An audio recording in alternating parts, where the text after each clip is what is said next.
કેટલા બધા પતિઓને મેં એવા જોયા છે એવું કહેતા કે એવું શું હવે આઈ લવ યુ કહેવાનું બેવલા વેડા. પણ ખરેખર પૂછી જુઓ તમારી જાતને, તમારી પત્નીને, કે એને તમે ડાયમંડ ગિફ્ટ આપો એને બદલે જો તમે એમ કહો કે તે મારા માટે બહુ કર્યું, આ લગ્નના 20 વર્ષ આપણે સાથે જીવ્યા, સારો ખરાબ સમય સાથે પસાર કર્યો, આઈ લવ યુ, તો એને બેમાંથી શું જોઈએ છે? ધનતેરસે બધા સિક્કા બહાર કાઢે ને ચોપડાની પૂજા કરે ને મશીનોની પૂજા કરે ને બધું જ કરીએ. કોઈ દિવસ 12 મહિના જે ગરમ જમાડે છે એ અન્નપૂર્ણાને હાથ જોડીને કોઈએ થેન્ક યુ કહ્યું નથી? કહ્યું. કેમ? તો કે તો એની જવાબદારી છે, ફરજ છે, કરે જ ને. જવાબદારી અને ફરજ પણ સારી રીતે નિભાવે એને થેન્ક યુ કહેવાવું જોઈએ એવું હું માનું છું. તમે તમારા સ્ટાફને અપ્રિશિએટ કરો છો, તમે બાકી એકબીજાને અપ્રિશિએટ કરો છો, તો પતિ પત્ની એકબીજાને અપ્રિશિએટ કેમ ન કરે? અને એમાંય હવે તો આ દેશમાં કામ કરતી મહિલાઓ છે, વ્યવસાયી મહિલાઓ છે જે બહુ જ મહેનત કરે છે, તો પણ સાંજે ઘરે આવીને પરિવારને ગરમ જમાડે છે. કોઈ દિવસ એની સ્ટ્રગલ વિશે વિચારીએ ને એના પેર ઓફ શૂઝમાં જઈએ તો સમજાય કે એણે કેટલું કર્યું છે. બાળકોનું હોમવર્ક, જમવાનું, બાકીનું, વર્ક લાઈફ, પર્સનલ લાઈફ, આ બધું બેલેન્સ કરવું, તબિયત સારી હોય ન હોય તેમ છતાં પારિવારિક પ્રસંગોએ હાજરી આપવી, ગમે ન ગમે સાસુ સસરાને સાચવવા, બાળકોની સાથે માથાકૂટ કરવી, આ બધું કર્યા પછી એને અપેક્ષા શું છે? તો કે થેન્ક યુ. એક નાનકડું થેન્ક યુ જો સંબંધોને ફરી એકવાર ફેવિકોલની જેમ ચોંટાડી શકતું હોય, એસી જોડ જો કભી ન તૂટે, તો મને લાગે છે એકાદ વાર થેન્ક યુ કહેવાવું જોઈએ એકબીજાને. આ ફોર્માલિટી નથી, આ ફરજ છે. આપણે બહારના લોકોને બહુ અપ્રિશિએટ કરીએ. વિમાનમાં બધા ટ્રાવેલ કરતા હશો, ટ્રેનમાં બધા ટ્રાવેલ કરતા હશો, સહેજ કોકને પગ અડી જાય તો કે સોરી હા, લાવ હું મૂકી દઉં. કોઈ બેન બેગ લઈને આવે તો તરત લાવ હું મૂકી દઉં, લાવ આમ કરી દઉં. તમને કંઈ જોઈએ છે? આ બધાનું છે. જેની સાથે રહેવાનું છે એની સાથે આપણે સૌથી તોછડા છીએ, અને જેને આપણે 15 મિનિટ, કલાક, 1.5 કલાક વિતાવવાનો છે એની સાથે આપણે સૌથી શિવલરસ છીએ. એ ઉતરી જશે પછી આપણને મળવાના એ નથી, પણ આપણે એના પર ઇમ્પ્રેશન પાડી દેવી છે કે આપણે બહુ સરસ છીએ. અને જે પેલા રોજ આ ભાગી ખાસ વચ્ચે ઊભી છે અને પત્ની એ જ રીતે વાત કરે, ભાઈ રહેવા દો ને અત્યારે યાર મગજમારી કર્યા વગર. અને મજાની વાત એ છે કે કોક મંગળવારે, કોક ગુરુવારે સવારે બંને જણાને કામ પર જવાનું હોય, વરસાદ પડતો હોય, પતિ સરસ મૂડમાં હોય, નજીક આવે, ભાઈ હવે અત્યારે નહીં, એટલે એમાં ઘડિયાળ જોવાની છે? કેલેન્ડરમાં લખી લેવાનું છે કે આ પ્રેમ કરવાનો સમય છે? આપણે બધા જ આવા છીએ, કોઈ એક જણની વાત નથી. હું સવારે 5 વાગે નીકળતી હોઉં, નીચે ગાડી આવી ગઈ હોય, મારે અહીંયા આવવાનું હોય, અને સંજય વહેલો ઉઠી ગયો અને એમ કે ચાલ ને કોફી પીને જાને, અરે હોય યાર મારે પહોંચવાનું છે. હું પણ કરું છું, એવું નથી. પણ સવાલ એ છે કે આ બધું કર્યા પછી કોઈ એક દિવસ, એક ગુરુવારે રવિવાર બનાવી દો, એક એવો દિવસ કાઢો કે જે દિવસે તમારે કોઈને જવાબ નથી આપવાનો, તમારે ક્યાંય નથી જવાનું, તમારે કોઈને નથી મળવાનું, તમારે એ વ્યક્તિને સમય આપવાનો છે જેણે એની આખી જિંદગી તમને આપી. એ સ્પાઉસ છે, મા બાપ છે, એ પતિ પત્ની છે, કોણ છે એ તમે જ નક્કી કરો. મમ્મી રાહ જોતી હોય, ઘરડી 75-76 વર્ષની માં હોય, દીકરો ઘરે આવે મોડો, કે કેમ બેટા આજે મોડું થયું? કે ફરવા ગયો તો, ઓફિસથી આવું છું, શું મોડું થયું? તને કહ્યું છે ને તાર જમીન સૂઈ જવાનું. વિચારી જોજો કે 2 આંખો પ્રતીક્ષા નહીં કરતી હોય ને એ દિવસે ખાલી રૂમ કેવો વાગશે. અત્યારે 2 આંખો તમારી પ્રતીક્ષા કરે છે ને તો તમે સદભાગી છો. કોઈ તમારી રાહ જુએ છે, કોઈ તમારી કાળજી કરે છે, કોઈ તમારી ચિંતા કરે છે.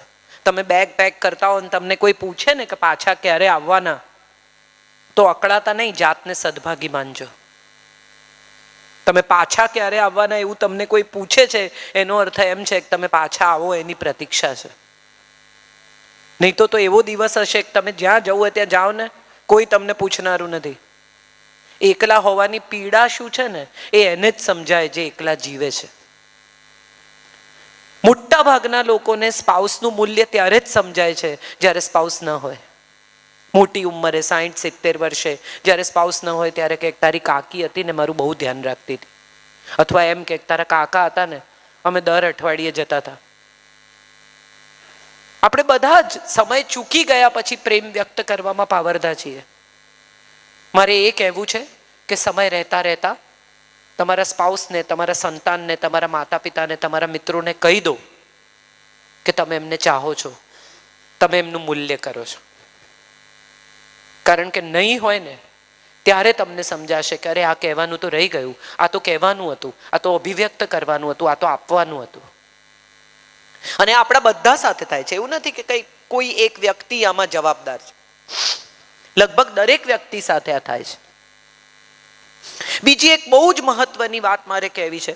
સરકાર બહુ જાહેરાતો કરે છે, પણ છતાંય આપણે લોટરીમાં નંબર ક્લિક કરવામાં, આ કરવામાં, પેલું કરવામાં ફસાઈ જઈએ છીએ. હમણાં જ કોઈ કે મને ઇન્સ્ટા રીલ મોકલ્યું છે કે તમારી પાસે 1 રૂપિયાની નોટ હોય તો આપો, અમે તમને 15 લાખ રૂપિયા આપીશું. કોણ છે આવું? મારે જાણવું છે. જો એમ 15 લાખ રૂપિયા મળી જતા હોય તો કોઈએ કશું કરવાની જરૂરત જ નથી.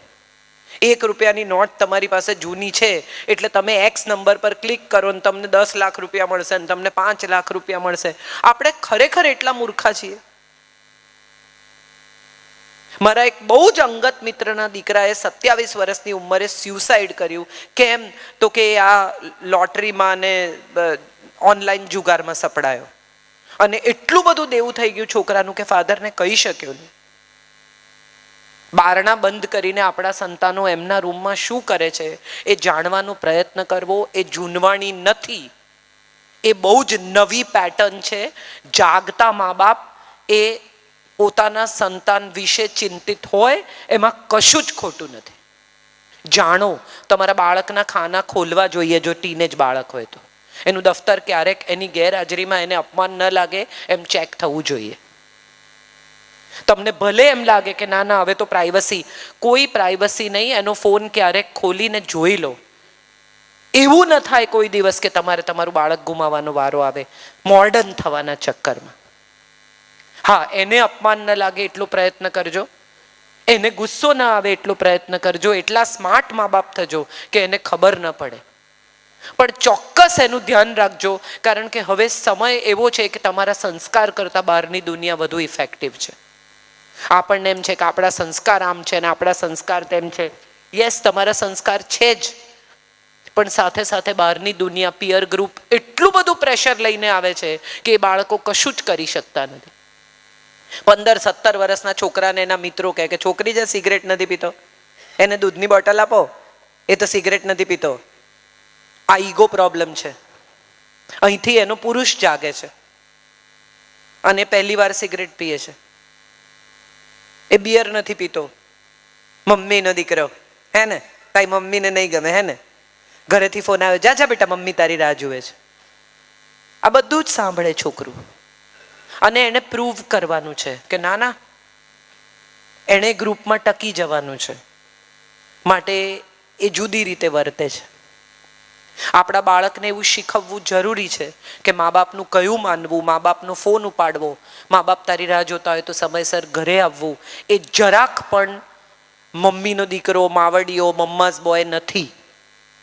એ જવાબદારી છે, ફરજ છે પોતાના પેરેન્ટ્સ પરત્વે. અને બેટા તું જે કરે છે ને બરાબર જ છે એવો એને વિશ્વાસ આપજો, એને આત્મવિશ્વાસ આપજો. એના મિત્રો કોણ છે જાણજો, જે બહુ જ જરૂરી છે. આપણે એના અડધા મિત્રોને જાણતા નથી કારણ કે આપણી પાસે સમય જ નથી. આપણે એને ગાડી આપવા માટે એટલા પૈસા ભેગા કરીએ છીએ કે ગાડીમાં એ કોને બેસાડશે જાણવાનો આપણી પાસે સમય નથી. અને કોક દિવસ એ ગાડીમાં એ વીડ ફૂંકશે, કોક દિવસ એ ગાડીમાં એ કંઈ ખોટું કરતો પકડાશે, ત્યારે આપણે પોલીસની દોડાદોડી કરીશું અને ત્યારે કહીશું કે અમે તો તને આવું નથી શીખવાડ્યું. હા, તમે એને એવું નથી શીખવાડ્યું, પણ એ જ્યાંથી શીખ્યો છે ત્યાંથી એને અટકાવવાનો પણ તમારી પાસે સમય નહોતો. Let us B aware parents, let us be awakened parents, which is very important in today's world. We don't do that. We are simply not bothered about what our children are doing. કેટલા ટકા mark આવ્યા એનાથી વધારે જાણવાનો આપણી પાસે સમય જ નથી. એડમિશન નહીં મળે, આમ નહીં થાય, આવડી મોટી લેબ છે, કોણ સંભાળશે? પણ એને તો પેન્ટર થવું છે, એને લેબમાં આવવું જ નથી, એને રસ જ નથી તમારી લેબમાં, એને સાયન્સ લેવું જ નથી. હું જ સૌથી મોટો દાખલો છું. બહુ જ બધા માર્ક સાયન્સ 12થમાં આવ્યા પછી આઈ ડિસાઇડેડ કે મારે આર્ટ્સમાં જવું છે, અને મને મારા ઘરમાંથી કાઢી મૂકવાની સ્થિતિ આવી ગયેલી. મારા બધા મામાઓ ટીચર્સ બધા એમ માને કે હવે તો મેડિસિનમાં જ જવાનું ને, આટલા બધા માર્ક સાયન્સમાં આવ્યા છે તો. એન્ડ આઈ સેડ કે મેં તમે કહેલું કે 12મા સાયન્સમાં માર્ક લઈ આવ, તારે જે કરવું હશે કરવા દઈશું. હું લઈ આવી, હવે મારે આર્ટ્સમાં જવું છે. મારી માએ મને એવું કહી દીધું કે તું જાતે કમાઈને જાઓ, ઘરમાંથી પૈસા નહીં મળે. એને એમ કે હું ડરી જઈશ. મેં સંદેશમાં નોકરી કરવાની શરૂ કરી અને મેં BA કર્યું. આજે પણ મને એવું લાગે છે કે હું બહુ ખરાબ ડોક્ટર થયો હતો. મેં જે કર્યું એ સાચું જ કર્યું ને સારું જ કર્યું, એ વાત મને રોજ સવારે ઉઠીને હું એકવાર ફરી પુષ્ટિ કરું છું કે ના ના, I am good, I am very good. મને મૂડ ઉપર મારે કામ કરવું હોય, મારે ન કરવું હોય, મારે ઘરે રહેવું હોય, મેડિસિન તમને એવી છૂટ નથી આપતી. 7-8 વર્ષ 10 વર્ષ તમે ભણો, એટલી ધીરજ જ નથી મારામાં. એક સીટ બગાડી હોત મેં, અડધેથી પાછી આવી હોત, તો ત્યારે તમારું બાળક તમને જે કહે છે એ સાંભળો, અને બાળકની સાથે સાથે શરીરનું પણ સાંભળો. તમે પેથોલોજીસ્ટ છો, ડોક્ટર્સ છો, તમે જાણો જ છો, તેમ છતાં મેં જોયું છે કે સૌથી વધારે મેડિકલ પ્રોબ્લેમ્સ ડોક્ટર્સને થાય છે. Most of the doctors are so ignorant about their bodies. So many doctors I have seen suffering so many problems because they keep curing others and do not bother about themselves or their own bodies. Please be aware, listen to your body. If your body is telling you you are fatigued, if your body is telling you you need rest, if your body is telling you to take a break, please do take a break. હવે તો ગાડી કહે છે it's a coffee time. તમે અમુક kilometre જાઓ પછી તમારી ગાડી જો, if it is a new technology car, it tells you need a break. તમે વિચારો કે તમને તમારી કાર કહે છે કે યુ નીડ અ બ્રેક, તો તમારું બોડી તમને જ્યારે કહે કે you need a break, please listen to it.